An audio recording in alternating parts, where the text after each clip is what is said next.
कहते हैं कि हर वो चीज जो चमकती है वो गोल्ड नहीं, लेकिन आज की तारीख में केवल गोल्ड चमक रहा है।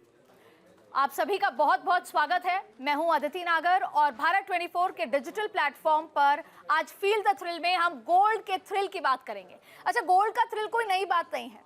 सदियों से हमारी दादी नानियां इस सब गोल्ड को लेकर बड़ा थ्रिल रखती थी और शायद वही पास ऑन हुआ है जनरेशन्स टू जनरेशन्स। लेकिन आज गोल्ड पे जो चर्चाएं हैं वो अलग स्तर पर है।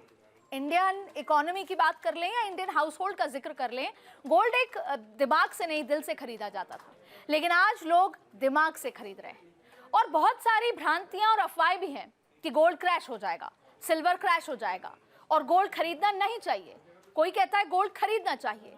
तो आज इन तमाम अफवाहों को हम सही या गलत इसकी पड़ताल करेंगे और इसीलिए आज हमारे साथ तमाम डॉक्टर्स मौजूद हैं और डॉक्टर्स मार्केट के डॉक्टर्स जो इस इकोनॉमी को समझते हैं, डॉक्टर्स वो, और मैं डॉक्टर इसलिए कह रही हूँ क्योंकि सब एक्सपर्ट्स हैं अपने प्रोफेशन में। मैं आप सभी का स्वागत करती हूँ और आज मुझे लगता है कि इस चर्चा के बाद आपका ये कन्फ्यूजन दूर हो जाएगा धनतेरस पे कि आज सुबह हम गोल्ड खरीदने जाएं और कैसे लें और किस लिहाज से लें। अगले 10 साल, अगले 20 साल ये कैसा इन्वेस्टमेंट है, क्योंकि हम सभी के लिए सबसे सेफेस्ट इन्वेस्टमेंट आज से नहीं दशकों से गोल्ड रहा है।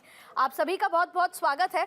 मैं सबसे पहले स्वागत करूंगी विजय सरदना सर का, इंटरनेशनल एक्सपर्ट है, इकोनॉमिस्ट है, उनको भी मैं मार्केट का डॉक्टर ही कहूंगी। एपी बिंदल साहब ओनर हैं विमल गोल्ड एंड डायमंड के, आपका भी बहुत बहुत स्वागत है। और डॉक्टर अशोक गुप्ता किंकर, इंटरनेशनल ट्रेड एक्सपर्ट, आपका भी बहुत बहुत स्वागत है। Thank you Aditya. सबसे पहले एपी साहब आपके पास, धनतेरस है, आज आपने समय निकाला, मुझे लग नहीं रहा था आपके पास समय होगा।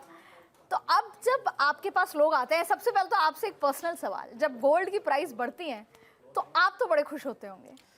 खुश तो होते हैं क्योंकि ऑब्वियसली ये एक ऐसी चीज़ है जो हमारी इन्वेंट्री की वैल्यू तो बढ़ाता ही बढ़ाता है, साथ में जो बाकी जो कस्टमर्स है उनका भी रुझान इसमें और आता है, क्योंकि गोल्ड आज की तारीख में इन्वेस्टमेंट के साथ साथ लोग इसको पहनते भी हैं। जेंट्स चाहते हैं कि हम इसको एज ए इन्वेस्टमेंट यूज़ करें, लेडीज़ चाहती हैं कि हम इसको इन्वेस्टमेंट और साथ के साथ इसको एज ए ज्वेलरी भी ट्रीट करें। तो जब गोल्ड के रेट बढ़ते हैं तो ऑब्वियसली मार्केट में डिमांड भी बढ़ती है।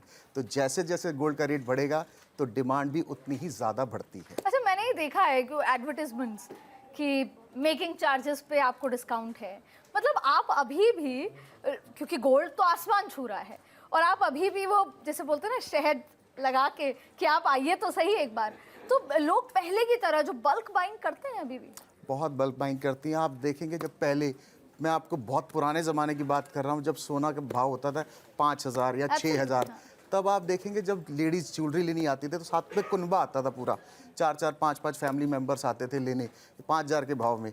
आज सोने का भाव 1,30,000 के आसपास है। आज सुबह इतना बढ़ गया कि 1,35 भी हो चुका है आज सुबह, और आज में 2,000 रुपये का फ़र्क आ गया है। तो आप देखें, एक अकेली लेडीज़ आके भी इतनी बल्क बाइंग कर लेती है, उसने 10 लाख खरीद लिया, 15 लाख खरीद लिया, 20 लाख खरीद लिया। तो आप देख सकते हैं लोग की परचेजिंग पावर बढ़ी है और कॉन्फिडेंस भी इतना बढ़ गया है कि पहले जो इतने फैमिली के मेंबर्स आते थे और आज अकेली लेडीज़ आके भी इतने परचेजिंग कर जाती है। जी विजय सर, एक बात बताएं, गोल्ड अब केवल जैसे इंडियन हाउस होल्ड का इमोशन नहीं रहा है। अब पहले भी लोग रखते थे कि भाई हमारे घर पे थोड़ा गोल्ड रहना चाहिए, क्राइसिस हो जाए, महामारी आ जाए, कुछ भी आ जाए तो गोल्ड है। लेकिन आज की तारीख में गोल्ड को कैसे डिफाइन करेंगे सर आप?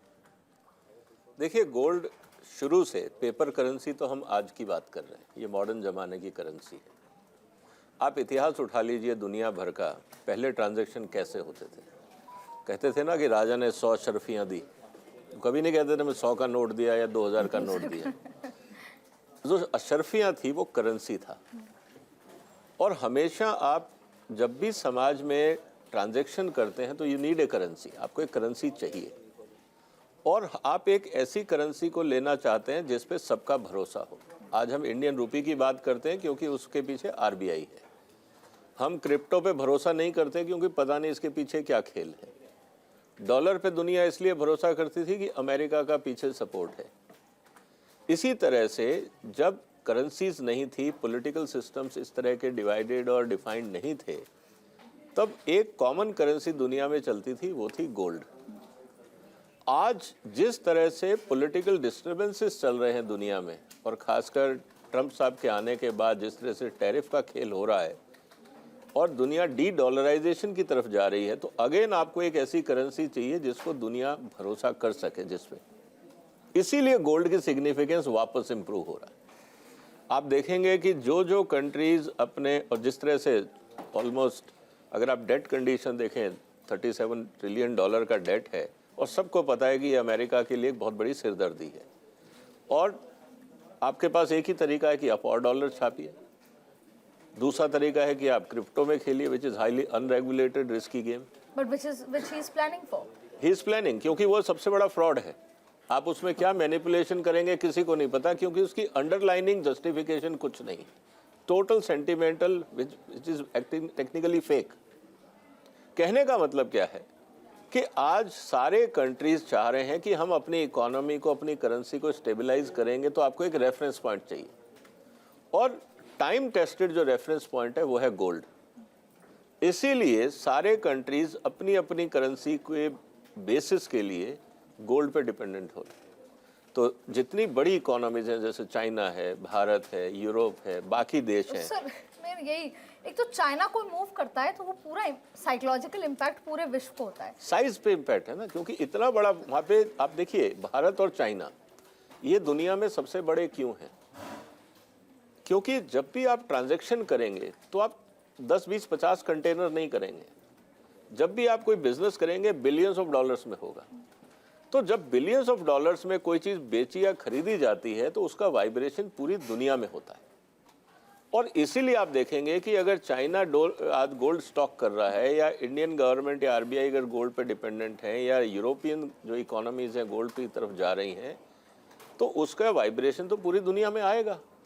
और जब डिमांड सप्लाई का चैलेंज है, गोल्ड एक ऐसी चीज़ है जो आप लोहे की तरह या एल्यूमिनियम की तरह जितना चाहो खोद के निकाल लो, वो पॉसिबल नहीं है। सिंथेटिक आप बनाना चाहो तो बना सकते हो, लेकिन it's too expensive more than the natural source. तो अल्टीमेटली जब आपकी डिमांड फाइनाइट है और डिमांड अनलिमिटेड है और सप्लाई फाइनाइट है, तो प्राइस एस्केलेशन होगा। यही चीज़ आज सिल्वर में है, यही चीज़ आज गोल्ड में है। पिछले 10 साल में अगर आप देखें तो कौन सी नई माइंस निकली हैं, तो हमेशा आप ये देखेंगे कि जो माइंड प्रोडक्ट्स हैं, टाइम के साथ साथ उनकी कीमत बढ़ती है। Agro commodities purely demand supply है, क्योंकि आप टेक्नोलॉजिकली प्रोडक्शन बढ़ा लेते जैसे हैं। टाइम के साथ एक इतिहास गवाह है, हिस्ट्री कहता है डॉक्टर साहब कि बहुत बड़ा है, ऐसा नहीं 2008 के बाद भी गोल्ड नीचे आया था। 12-13 मुझे याद है, मेरी शादी थी तो उस समय बहुत फ्लक्चुएट हुआ था। अभी इतना ऊंचा जा रहा है, तो ये नीचे आएगा क्या? मतलब हमारे दर्शक ये जानना चाहते हैं कि गोल्ड में इन्वेस्ट करें। वैसे तो सेफेस्ट इकोनॉमी, सेफेस्ट अपना वो मानते हैं, लेकिन आएगा क्या नीचे गोल्ड? देखिए, इन्वेस्ट करें या नहीं करें? अदिति जी, बहुत ही आपने एक इम्पॉर्टेंट क्वेश्चन बोला है। और मैं अपने सिर्फ मुझे अनुभव है विदेश का, क्योंकि मैं इतने सालों से, करीब 35 सालों से अमेरिका में ही और दुबई में मैं इंपोर्ट एक्सपोर्ट का गोल्ड का मेनली मैं करता हूँ। तो मैं ये मानता हूँ कि नीचे आने की संभावनाएं कम है। वैसे बड़े बड़े डॉक्टर्स यहाँ बैठे हैं, इनके आगे मैं कुछ भी नहीं हूँ। मैं तो एक सिंपल एक ट्रेडर हूँ, जो इंडिया का गोल्ड हम बाहर बेचते हैं गोल्ड ज्वेलरी फॉर्म में। और मैं यहाँ तक कहूँगा कि एक बार मैं जो गोल्ड ज्वेलरी लेकर गया तो वो कुछ यहाँ चुभ रही थी, तो मैंने वो, जो मैं दुकानदारों को बेचता हूँ वहाँ, शॉपकीपर्स पूरे अमेरिका में जितने बड़े बड़े शोरूम्स हैं, जैसे न्यूयॉर्क में, शिकागो में, लॉस एंजलिस में, तो उनको मैंने कहा ये आप रहने दीजिए, ये शायद थोड़ा सा चुभ रहा है। मैं अपना माल दे रहा था। उन्होंने कहा जी औरत को कभी गोल्ड नहीं चुभता तो ये डिमांड हमेशा रहेगी। तो अगर टेम्परेरी तौर पे नीचे आया तो टेम्परेरी आएगा, अदरवाइज जैसे अभी सरदाना जी ने बताया कि लोगों का डॉलर पे से विश्वास जैसे जैसे कम हो रहा है, तो उसको रिप्लेस करने के लिए गोल्ड ऊपर जा रहा है। इस वक्त इसमें एक्चुअल डिमांड एंड सप्लाई के अलावा जो फाइनेंशियल इंस्टीट्यूशंस हैं और जो डीप स्टेट के लोग भी हैं, वो भी इन्वॉल्व हो गए हैं कि हम किस कंट्री को गिरा सकते हैं और किस कंट्री को उठा सकते हैं। क्योंकि मेरा थोड़ा सा जियोपॉलिटिकल में भी थोड़ा दखल है मेरा, तो इसलिए मैं ये कह सकता हूँ कि खरीदने में कोई नुकसान नहीं है। यूएस अपनी ज्वेलरी बेचते हैं, बनी हुई ज्वेलरी बेचते हैं, तो वहाँ पे क्या वहाँ के एनआरआईज इंडियंस या दूसरे कंट्री के लोग लेते हैं, यूएस के लोग भी पहनना पसंद करते हैं? हाँ देखिए, नॉर्मली ये हाँ, देखा गया है कि वो ज्वेलरी कम पहनते हैं। हाँ बिल्कुल सही कहा आपने। उन लोगों के लिए ज्वेलरी इतना पहनने की चीज़ बिल्कुल तो वो क्या इन्वेस्टमेंट के लिए रखते वो हैं? नहीं, वो लोग बहुत कम खरीदते हैं। मैक्सिमम इंडियन लोग जैसे ही पैसा आता है ज्वेलरी खरीदते हैं। इंडियन और इंडियन कॉन्टिनेंट के, पाकिस्तानी हैं, बांग्लादेशी हैं, नेपालीज हैं, सभी लोग जो इस एरिया के हैं वो सभी इंडियन ज्वेलरी के एक उनको पैशन है खरीदने का। और ये एक अच्छी बात है कि पहनना तो आजकल बहुत कम हो गया है इंडिया में। वो जो ज्वेलरी है वो सब तिजोरी की शोभा बढ़ाती है, लेकिन उनको तसल्ली रहती है हमने हमने खरीदी। तो मुझे ही ऐसा लगता है आदिति जी, आपने बहुत ही कोर क्वेश्चन पूछा है कि तो हमें ज्वेलरी, हमें गोल्ड में खरीद सकते हैं, कोई भी भाव हो, करके कर देना, कोई भी भाव हो, ऊपर नीचे भी हो जी। मैं समझता हूँ इसमें सनी जी को, सॉरी एपी जी को फायदा होगा। 100% होगा। एपी जी तो क्या है कि जिसे बोलते हैं 10 उंगलियां घी में उनकी। तो एपी जी एक बात बताइए, इस जो भारत की जो ये धरती है, मतलब अगर पूरे विश्व में भारत का देख लें, और to be very honest, gold ऊपर जाए नीचे जाए, गोल्ड की डिमांड रहती है। शादियां हमेशा चलती रहती हैं, और भारत में आप साउथ में चले जाएं, नॉर्थ में चले जाएं, गोल्ड तो देना ही देना है या लेना ही लेना है। तो ऐसी स्थिति में आप तो कभी भी इनसिक्योर नहीं हुए होंगे कि गोल्ड का क्या होगा क्या नहीं होगा। जैसे प्राइस बढ़ी तो एक बार का लगा होगा कि कहीं ऐसा नहीं हो कि लोगों की एंट्री बंद हो जाए, कम हो जाए, ऐसा तो कभी? देखिए, हम लास्ट 25 ईयर्स से इस फील्ड में हैं, और आज तक मैंने जितना भी एक्सपीरियंस है, आज तक कभी नहीं देखा कि गोल्ड का रेट नीचे आया हो। थोड़ी बहुत करेक्शन वो पार्ट ऑफ बिजनेस है, कभी आती है, लेकिन वो करेक्शन को आपको अपॉर्चुनिटी लेना चाहिए। वो करेक्शन अगर आती है गोल्ड के अंदर तो उस टाइम आपको ख़रीदना चाहिए। उसको ये डरना नहीं चाहिए कि गोल्ड का रेट नीचे आ गया या और डिप मारेगा, मुझे नुकसान हो जाएगा। बीइंग अ बिजनेसमैन, जब भी करेक्शन आती है, we used to do bulk buying. और अच्छा, ये एक चीज़ सिल्वर को लेकर मैं बीच में बोल रही हूँ। मुझे आज सुबह ही मैं मार्केट के कई लोगों से बात कर रही थी, तो उन्होंने कहा कि हमने मना कर दिया है कि आप सिल्वर खरीदने मत आइए, सिल्वर की सप्लाई बंद है, अभी नहीं हो रहा है। इसका क्या मतलब है? मतलब आज अगर धनतेरस पे कोई जा रहा है सिल्वर लेने, तो वो नहीं जाए लेने, या मिलावट होगी, या क्या स्थिति है? नहीं, मिलावट नहीं हो सकती, क्योंकि आजकल इतनी एडवांस टेक्नोलॉजी है। हर ज्वेलर के पास gold testing, silver testing machines है। तो जब से इंडियन गवर्नमेंट ने हॉलमार्क का कॉन्सेप्ट स्टार्ट किया है, so it's very convenient for customers कि आप कम से कम चीट नहीं हो सकते, क्योंकि आप गोल्ड की टेस्टिंग जगह जगह है, आप कहीं भी जाके उसको चेक करा सकते। तो ज्वेलर आज की तारीख में चीटिंग तो बिल्कुल नहीं कर सकता। अब जहाँ तक आपने सवाल किया कि उसकी availability, yes that is correct. आज availability of silver is very less. आज आप जाएंगे आज अगर आपको 10 ग्राम, 20 ग्राम, 100 ग्राम लेना है तो आपको मिल जाएगा।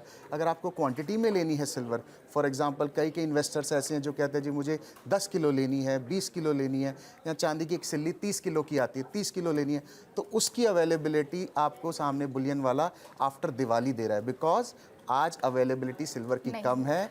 और इसका प्राइस भी इसका जो मार्केट के अंदर जो MCX का आप रेट देखेंगे तो आज उससे 20,000 पे प्लस चल रहा है। वो सबसे बड़ा रीज़न यही है कि मार्केट के अंदर सिल्वर की कमी है और वो बड़े दामों में बिक रही है, बट पब्लिक भी उसको बड़े दामों में खरीद रही है। अच्छा, एक क्विक क्वेश्चन, जब आते हैं ग्राहक आपके पास तो वो किस में इन्वेस्ट करें? ज्वेलरी में ज़्यादा, क्योंकि ज़्यादातर देखा गया है कि गोल्ड की शॉप पे गए तो ज्वेलरी ही लेंगे, लेकिन अब क्या कॉइन्स हैं या जो बिस्किट्स हैं वो ज़्यादा इन्वेस्ट करते हैं? मतलब मैं समझना ही चाहती हूँ कि माइंडसेट क्या इन्वेस्टमेंट की तरफ गया है, या हमारा जो ओल्ड जो एक दिल का जो अटैचमेंट है, इमोशनल अटैचमेंट है, वही है? देखिए, हस्बैंड वाइफ साथ में आते हैं खरीदने, ठीक है, वाइफ होती है चलती तो वाइफ की है वहाँ पे, ठीक है जी। वहाँ पे हस्बैंड का मन होता है चलो मैं इसको कॉइन दिला दूँ, पैसे तो लगाने ही है, बट वाइफ उसको फोर्स करके ज्वेलरी में कन्वर्ट कराती है।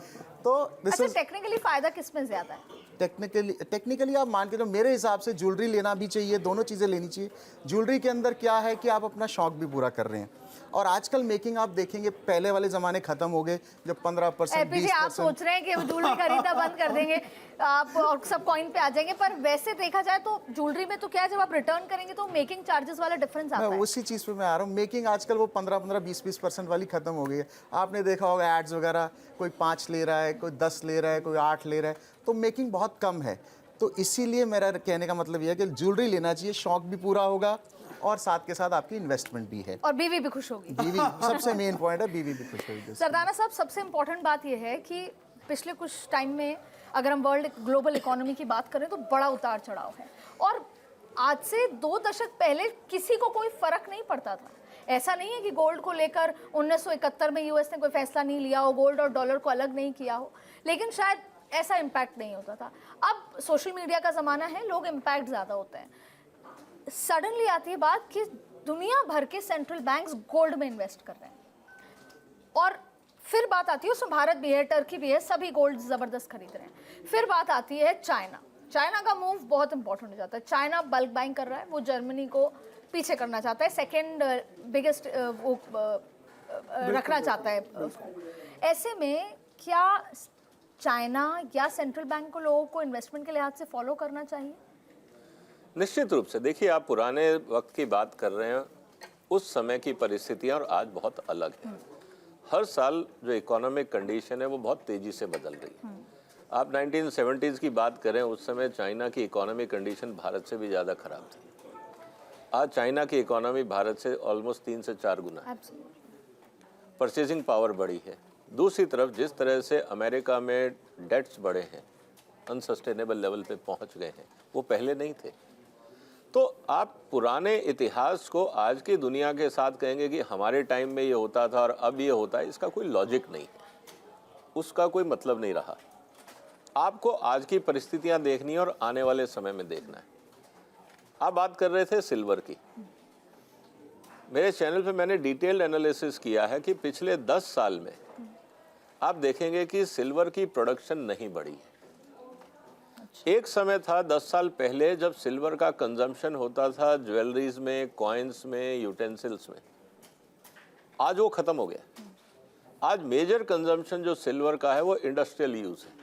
आज आप सोलर पैनल में, ईवीज में, जहाँ जहाँ पे भी आप रेयर अर्थ या लॉन्ग ड्यूरेशन इलेक्ट्रॉनिक गैजेट्स बनाएंगे, तो जो उसकी शोल्डरिंग होती है, आपको कनेक्शन तो ऐसा चाहिए ना उसमें रस्टिंग ना हो और कनेक्टिविटी इंप्रूव रहे।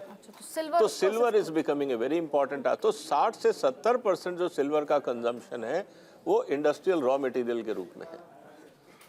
रही बात ज्वेलरी की, आपके हाथ में है, डिस्क्रिप्शन है कि आप छोटा ऑर्नामेंट लें, बड़ा लें, खरीदें, नहीं खरीदें, किसी और रूप में लें, कॉइन में लें, ज्वेल में लें, ये डिस्क्रिप्शन है, ये मैनेजेबल है। लेकिन जिसको फैक्ट्री चलानी है उसको तो रॉ मटेरियल चाहिए। अब सिल्वर का रेट 10,000 हो या 1 लाख हो या 2 लाख हो, उसको तो रॉ मटेरियल चाहिए। वो तो अपनी कॉस्ट आगे पास ऑन कर देगा बाजार को। इसीलिए जब आपकी सप्लाई नहीं बढ़ रही है, यूटिलाइजेशन सिल्वर का पूरी दुनिया में बढ़ रहा है, क्योंकि हर जगह आप इंडस्ट्रियलाइजेशन कर रहे हैं, हर जगह आप IT ओरिएंटेड प्रोडक्ट्स अपनी लाइफ में बढ़ाते जा रहे हैं। तो ऐसी स्थिति में सिल्वर की डिमांड बढ़ रही है as a industrial raw material. Recycling हो नहीं रहा, क्योंकि जो आपका स्क्रैप निकलेगा इलेक्ट्रॉनिक वेस्ट में से, उसमें से थोड़ा बहुत आप रिकवर कर लेंगे।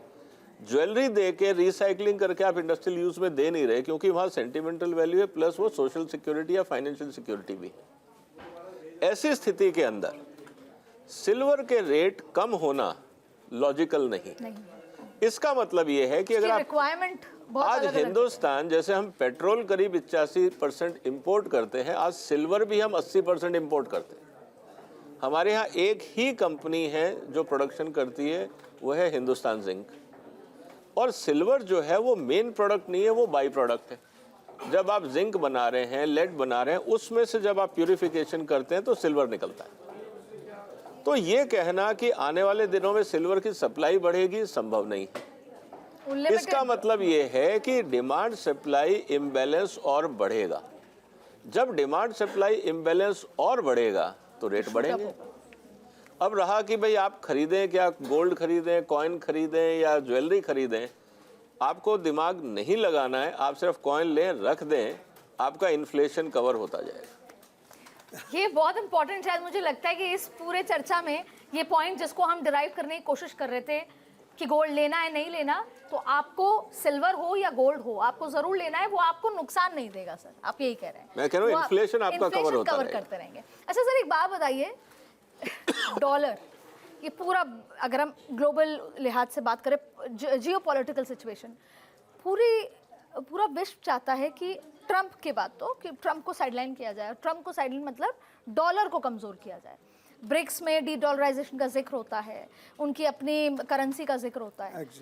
क्या कभी डॉलर कमज़ोर हुआ है, पर उस लिहाज से कमज़ोर हो पाएगा कि वो अमेरिका को एज अ होल कमज़ोर कर सके?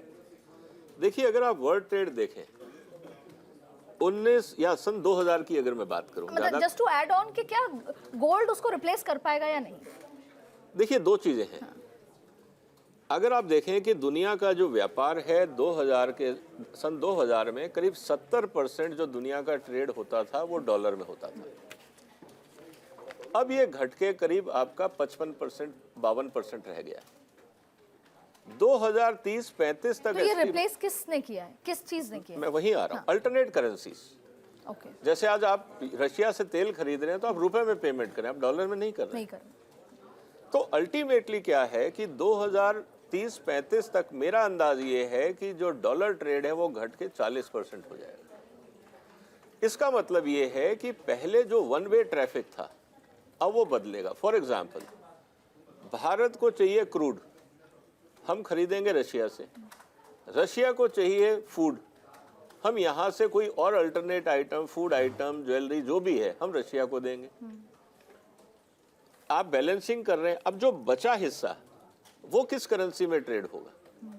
तो जिस करेंसी में स्ट्रेंथ होगी, जिस देश का एक्सपोर्ट ज़्यादा स्ट्रांग रहेगा, उस देश की करेंसी बढ़ेगी। इसीलिए आप देखेंगे कि आज चाइना की करेंसी धीरे धीरे दुनिया में फैल रही है, क्योंकि चाइना जो खरीद रहा है उसके बनिस्बत ज़्यादा वो एक्सपोर्ट कर रहा है। तो जो डेफिसिट है वो चाइना के फेवर में, इसीलिए चाइना का ट्रेड जो है वो ट्रेड सरप्लस है। तो जिसका ट्रेड सरप्लस है उसकी करेंसी आप आसानी से पेनिट्रेट कर सकते हो कि मुझे डॉलर नहीं चाहिए तो मुझे चाइनीज करेंसी दे दे। अब वर्ल्ड ट्रेड में मल्टीपल इश्यूज हैं। फॉर एग्जाम्पल, मेरे को चाहिए क्रूड, किसी को चाहिए गोल्ड, तीसरे को चाहिए फूड, ठीक है। मैंने आपको इलेक्ट्रॉनिक्स आइटम बेचे, आप मुझे $1 बिलियन दीजिए। मैं कहूँगा $1 बिलियन नहीं, आप मुझे चाइनीज करेंसी ही दे दीजिए। अब उसके पास चाइनीज करेंसी नहीं है, वो उस कंट्री को गोल्ड बेच रहा है जिसने चाइना को फूड बेचा, उसने बदले में चाइनीज करेंसी ली, आपको चाइनीज दे दी। आपने डॉलर को बाहर कर दिया, पूरा 3 कंट्रीज के बीच रोटेशन हो गया चाइनीज करेंसी का। इसीलिए अगर भारत को रुपी को स्ट्रांग करना है और चाइना या अमेरिका पे डिपेंडेंसी कम करनी है, हमें ईमानदारी से सीरियसली मेक इन इंडिया पे ध्यान देना पड़ेगा, नहीं तो हम डॉलर से निकल के चाइनीज ट्रैप में फंसेंगे। और शायद वो क्योंकि 2 में से 1 करेंसी या 30 में से 1 करेंसी चाहिए। या फिर आप गोल्ड में दीजिए, गोल्ड आपके पास है नहीं, सिल्वर आपके पास है नहीं, डॉलर आपके पास है नहीं, तो आपके पास क्या है? आपके पास आपका रॉ मटेरियल है और आपका स्किल सेट है, टैलेंट है आपके पास। उसको मिक्स करके आप प्रोडक्ट बनाइए जिससे आप एक्सपोर्ट बढ़ाएं और बदले में फिर जोन सी करेंसी चाहिए आप ले लो। डॉक्टर साहब, बहुत महत्वपूर्ण पॉइंट यहाँ पर लिया गया। जैसे ही ट्रंप ने जो टैरिफ लगाया इंडिया पे, मेरा सवाल ये है कि अभी तक तो आप डील करते थे बाहर देश, खास तौर पे अमेरिका से, और अमेरिका का डिमांड भी बहुत था और टैरिफ 0 था हैंडीक्राफ्ट होने की वजह से। लेकिन अब टैरिफ है। हाँ जी। क्या कंपैरेटिवली इंडिया में डिमांड बढ़ी इन तमाम चीज़ों को देखकर? आपका जो नुकसान है उसकी भरपाई का क्या रास्ता आप सोच रहे हैं? देखिए, टैरिफ बढ़ने का तो कट इंडियन जो ज्वेलर्स लोग हैं बड़े ही होशियार हैं, बड़े फ्लेक्सिबल हैं। अभी जैसे जैसे टैरिफ बढ़ रहा है तो हम लोगों ने अपनी फैक्ट्रीज चाइना अमेरिका में लगा ली है। उसका कॉस्ट बढ़ता है? फिर वो थोड़ा सा बढ़ता है, लेकिन उस टैरिफ से कम होता है कि अगर हम रेडीमेड जो दे रहे हैं। बहुत सी आइटम ऐसी हैं जो मशीन से बन जाती हैं, ठीक है, तो उनका हम मैन्युफैक्चरिंग आउट ऑफ इंडिया ही करना शुरू कर दिया है। तो पर आपको रॉ मटेरियल तो फिर भी भेजना पड़ेगा। रॉ मटेरियल तो ऑलरेडी विदेश से आता है। तो अभी तक भी जितना ज्वेलरी का इंडिया में कंजम्पशन है, मैक्सिमम नहीं, बहुत में परसेंटेज तो डॉक्टर सरदाना जी बता पाएंगे कि वो इंपोर्ट ही होता है। We depend on import of gold and silver. तो अभी तक बात हो रही थी, और जो डायमंड्स हैं, डायमंड का रॉ मटेरियल बाहर से आता है और हम यहाँ से भेजते हैं। तो टैरिफ का मैं समझता हूँ ज्वेलर्स ने रास्ता निकाल लिया होगा कि अमेरिका को डायमंड जाना तो ज़रूरी है, उनकी फैक्ट्रीज़ को डायमंड चाहिए। छोटे छोटे डायमंड जो होते हैं इंडिया में सबसे ज़्यादा manufacturing, India is the largest exporter of diamonds in wait.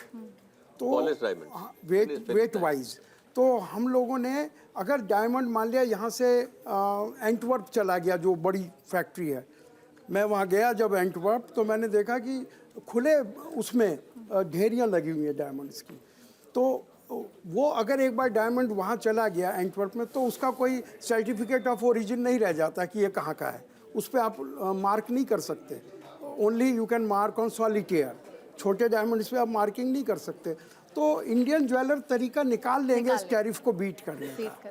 और लेकिन जैसे आज गोल्ड की बात हो रही है, तो गोल्ड ज्वेलरी मैं एक नई चीज़ आपको बताना चाहता हूँ। हमारे शास्त्रों में आता है, भगवान राम और सीता जी बैठे हुए थे और सीता जी ने देखा कि नीचे कुछ गरीब लोग जा रहे हैं, तो राम जी से कहा, ये एक औरत को बुलाया, इस औरत ने कुछ भी नहीं पहना हुआ है। राम जी को सीता जी ने कहा, ये क्या है?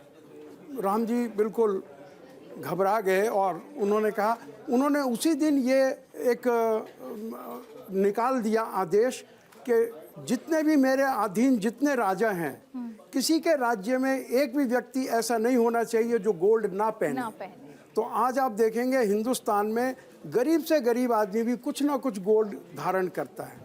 इसलिए इंडिया की इतनी ज़्यादा डिमांड है, वर्ल्ड में सबसे ज़्यादा डिमांड है, जबकि यहाँ प्रोड्यूस भी नहीं होता है। सर आपने सही कहा, और ये बात हम राम राज्य का जिक्र करते हैं, हम आज भी राम राज्य, पर जो ट्रेड डेफिसिट तो है ही, और ऐसे में सवाल ये है कि गरीब से गरीब आदमी आजकल एक तबका ऐसा भी है जो खाना भी अफोर्ड नहीं कर पा रहा है, वो भी जबकि हम ग्रो। एक सफाई वाली को आप देखेंगे, उसने भी कुछ ना कुछ गोल्ड पहना हुआ होगा।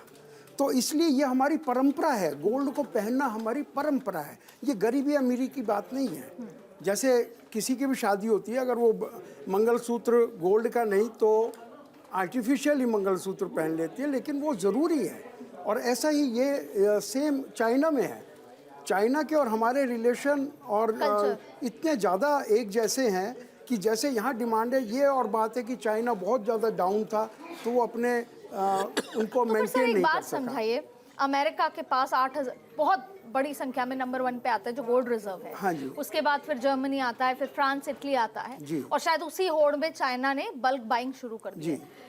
भारत के तो इमोशंस भी गोल्ड से जुड़े हैं। Exactly. उसके बावजूद भी हमारे पास इतना कम रिजर्व क्यों है? रिजर्व सिर्फ हमने क्यों ये प्लानिंग नहीं की? बहुत अच्छा आपने 70 आदित्य सालों में कि हमारे पास भी इतना रिजर्व हो। रिजर्व की बात आप कर रही है, बैंकों में क्या कितना रिजर्व है वो बात आती है। अगर आप टोटल कंबाइन करेंगे कि लोगों के पास कितना है, अगर सरकार इसके आंकड़े निकालेगी तो इंडिया में लार्जेस्ट रिजर्व निकल के आएगा। अच्छा सरदाना जी इसको नहीं सर, ये इम्पोर्टेंट है भाई। अगर हम आजकल तो ग्लोबल इकोनॉमी के कंपैरिजन में बात करते हैं तो ये जिक्र आता है कि सबसे ज़्यादा अमेरिका के पास रिजर्व है, तो चाइना उस कंपटीशन में है, इटली है और टर्की खरीद रहा है, भारत भी खरीद रहा है। लेकिन भारत और अमेरिका के बीच का डिफरेंस बहुत ह्यूज है, 8,000 और 800 के हिसाब से। ये मैं समझना चाहती हूँ। रिजर्व की जब हम बात करते हैं तो ऑफिशियली कितना बैंकों में है हम उसकी बात कर रहे हैं, लेकिन अगर इन टोटल लोगों के पास कितना है अगर वो लगाएंगे तो इंडिया का गोल्ड जो है वर्ल्ड में सबसे ज़्यादा आएगा। पर सर जैसे ये मैं इसलिए पूछ रही हूँ क्योंकि पहले कोई भी सेंट्रल बैंक हो वो डॉलर का अलग एक खाता रखता था, क्योंकि जब वो ट्रेड करेगा, ट्रेड डील होगी तो वो डॉलर से होगी। अब गोल्ड रिजर्व रख रहे हैं। इस लिहाज से मैं क्योंकि हम भारत की इकोनॉमी, तीसरी अर्थव्यवस्था, 2047 वाला विजन देखते हैं, ये तमाम बातों के लिहाज से हमारे पास जो रिजर्व है वो हमारी प्लानिंग के लिहाज से बहुत कम है ना। देखिए क्या है कि रिजर्व के 2 फैक्टर हैं। एक है गवर्नमेंट रिजर्व, जिसको आप करेंसी के लिए, हेजिंग के लिए रखते हैं। हाँ, ट्रेड के लिए रखते हैं, करेंसी के लिए। अच्छा, बिल्कुल। करेंसी को आपको स्टेबलाइज करना है। जिस देश के पास जितना गोल्ड है उतना आप कहेंगे कि ये करेंसी स्ट्रांग है, क्योंकि आप गोल्ड दे के जो करेंसी आपको चाहिए आप दुनिया से खरीद सकते हैं। अगर आप दुनिया की कॉमन करेंसी देखें तो क्या है? गोल्ड है। आप डॉलर दे के युआन नहीं ले सकते, इंडियन करेंसी दे के आप डॉलर नहीं ले सकते, अगर उसके अपने इम्प्लीकेशंस हैं। लेकिन अगर आपके पास सोना है तो दुनिया में कहीं भी चलेगा, किसी भी देश में चलता है, बिकता है। पर डॉलर के लिए तो सर यही कहा जाता था कि डॉलर एक ऐसी चीज है जो पूरे विश्व में चल जाएगी। ऐसा है, ये सेकंड वर्ल्ड वॉर के बाद की बात है।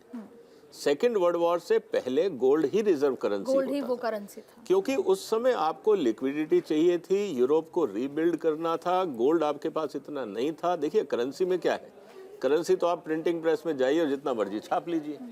आप कहेंगे कि मेरे को सैलरी डबल करनी है, मैं डबल छाप के आपको डबल दे दूंगा। उसका इम्प्लीकेशन आपका इन्फ्लेशन पे आता है। लेकिन गोल्ड आप नहीं क्रिएट कर सकते ना, तो इसीलिए वो एक स्टेबल करेंसी है। अगर मैं आज इंडिया में मान लीजिए 1 टन गोल्ड रख लेता हूँ, डॉलर कुछ भी हो, मुझे 1 टन गोल्ड के इक्विवेलेंट मिलेगा। लेकिन इंडियन रुपी और डॉलर एक्सचेंज के बीच में आपकी बहुत सारे फैक्टर्स हैं, इकोनॉमी को लेकर, इन्फ्लेशन को लेकर, प्रोडक्टिविटी, एक्सपोर्ट, 50 पैरामीटर आ जाते हैं। तो it becomes complex scenario. Gold is a very simple game. लेकिन इंपॉर्टेंट बात क्या है, जो आपने रिजर्व्स की बात करी, जितना रिजर्व्स आज अमेरिका के पास है उससे ज्यादा रिजर्व तो हमारे मंदिरों में होगा। एग्जैक्टली। आप हमारे मंदिरों को बोलिए कि अब जिसके पास जितना गोल्ड है उसका आप एक बैलेंस शीट बना लीजिए। जहाँ तिरुपति बालाजी और मैं वही कह रहा हूँ, आप अगर हिंदुस्तान के मंदिरों को छोड़ दीजिए, समाज को, मैं आपको बता रहा हूँ कि जिस समय भारत ने गोल्ड गिरवी रखा था 91 के आसपास, मैं राजस्थान से हूँ, जी, स्कूल में हम लोग थे तो लोग मजाक करते थे, यार हमसे बोल देते इतना गोल्ड तो हम ही अपने शहर में से दे देते। वाह वाह। मतलब राजस्थान के शहरों में, गांव में आप शादियों में जाइए, लोग 1-1, 2-2 किलो सोना पहन के शादियों में लेडीज आती हैं। तोले सोना वो तो गिना चढ़ना हुआ ही नहीं है, है। वो अकाउंटेड। और वो आप समझिए वो कब से आ रहा है, ये पुश्तैनी है।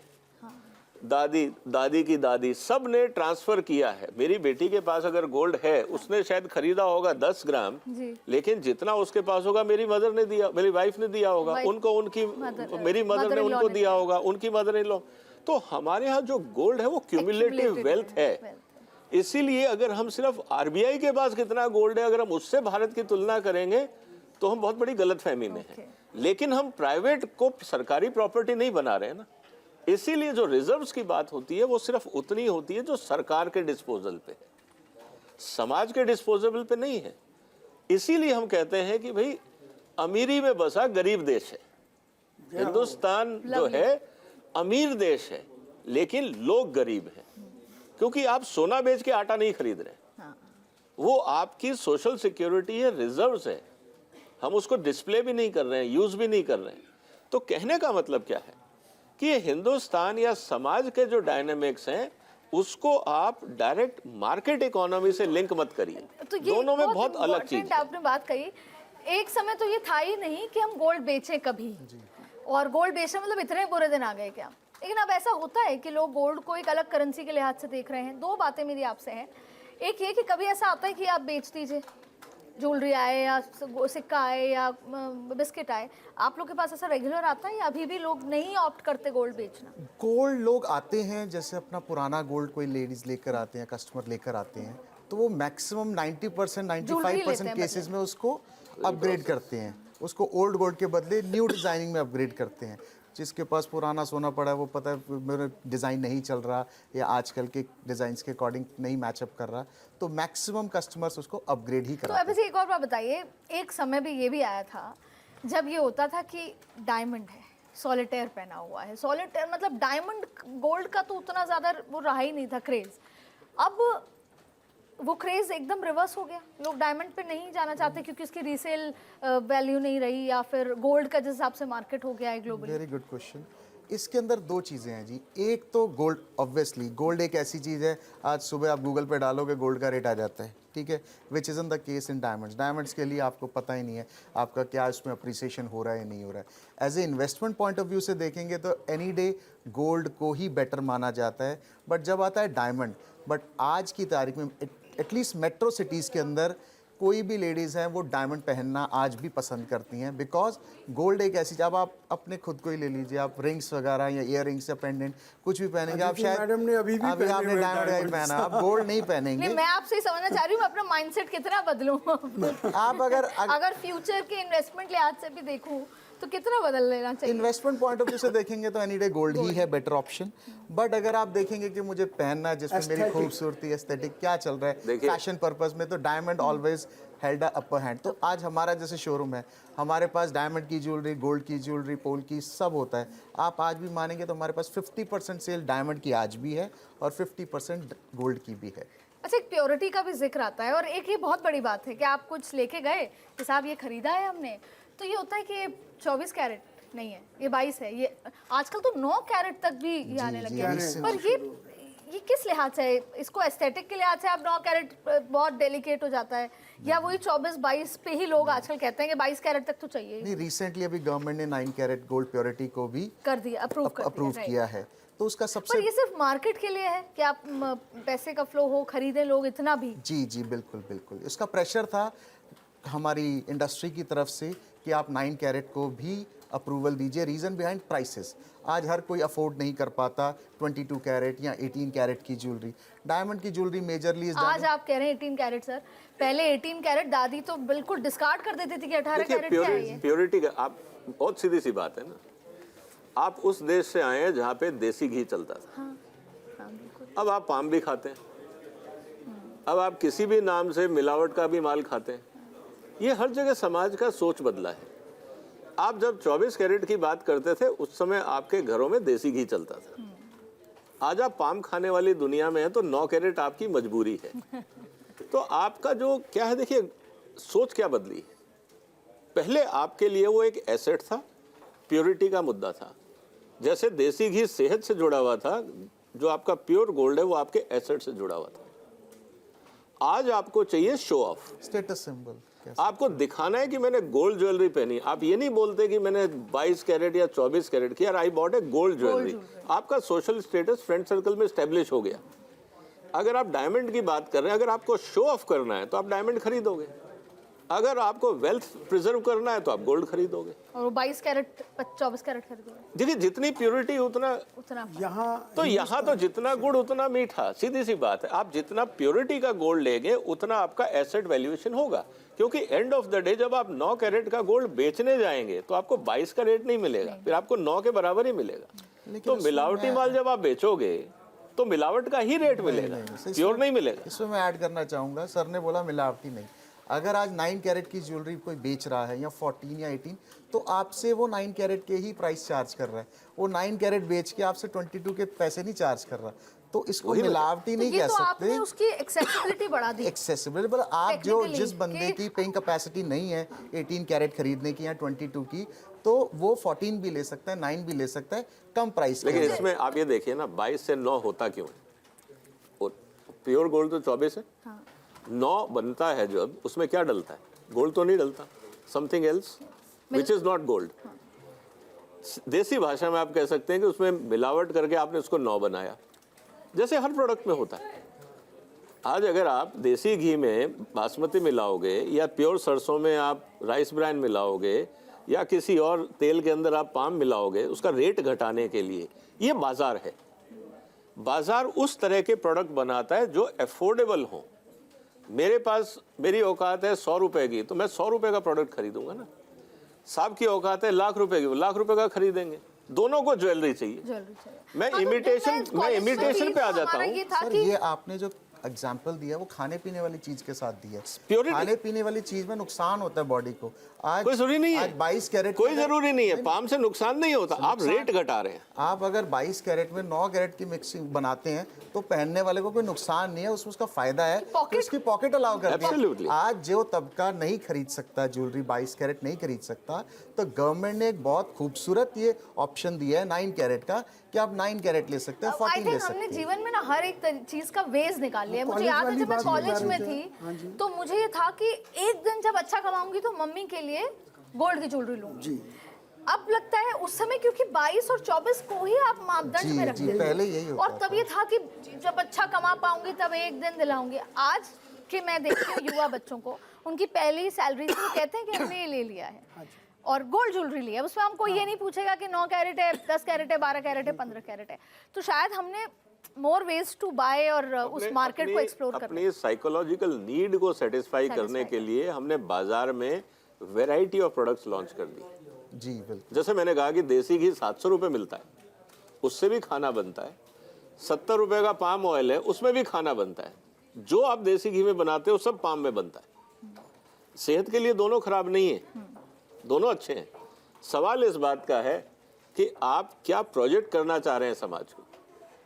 अगर आप कमर्शियल बिजनेस में दुकान चला रहे हैं तो आप पाम पे जाएंगे, भी देसी घी का बनाएंगे तो 100 रुपए का समोसा कौन खरीदेगा।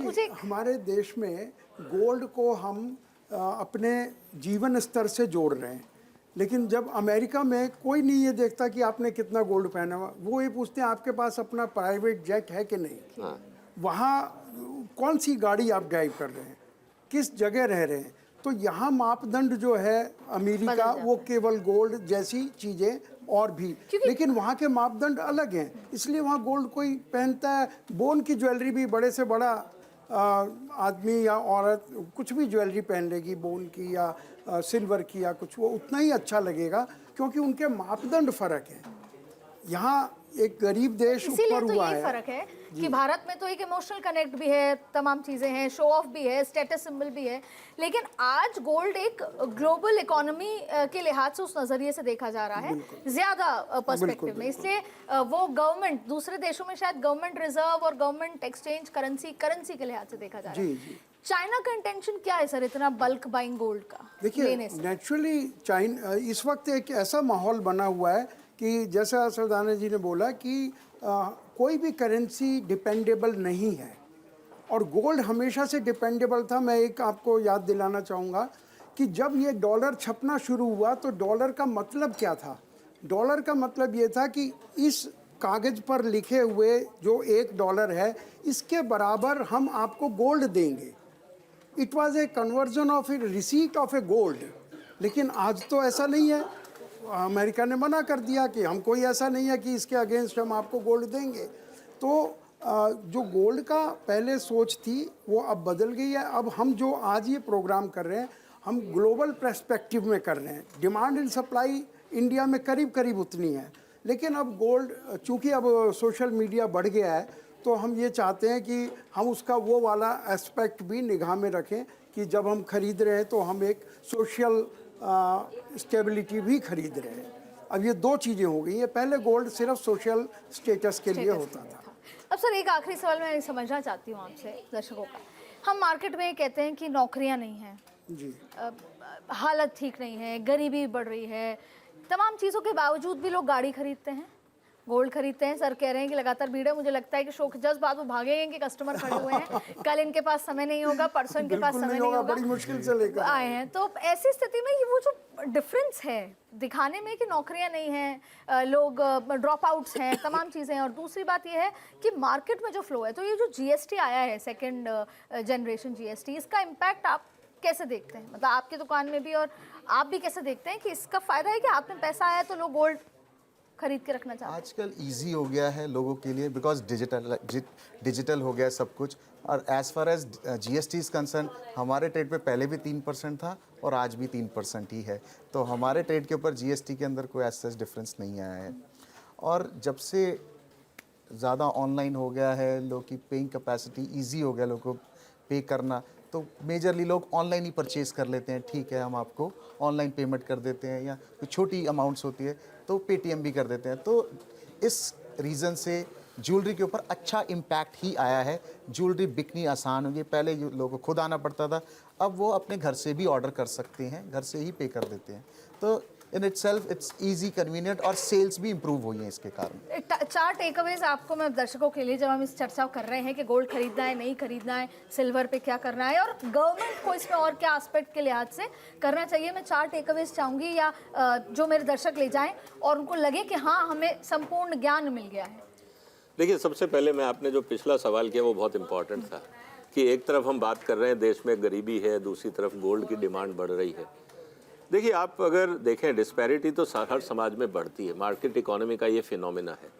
जब आपकी जीडीपी 6, 6.5, 7% बढ़ रही है तो किसी ना किसी की जेब में तो पैसा जा रहा है। 150 करोड़ या 145 करोड़ की आबादी में अगर 1% लोग भी गोल्ड खरीदने निकले तो ये 1.5 करोड़ हो जाते हैं।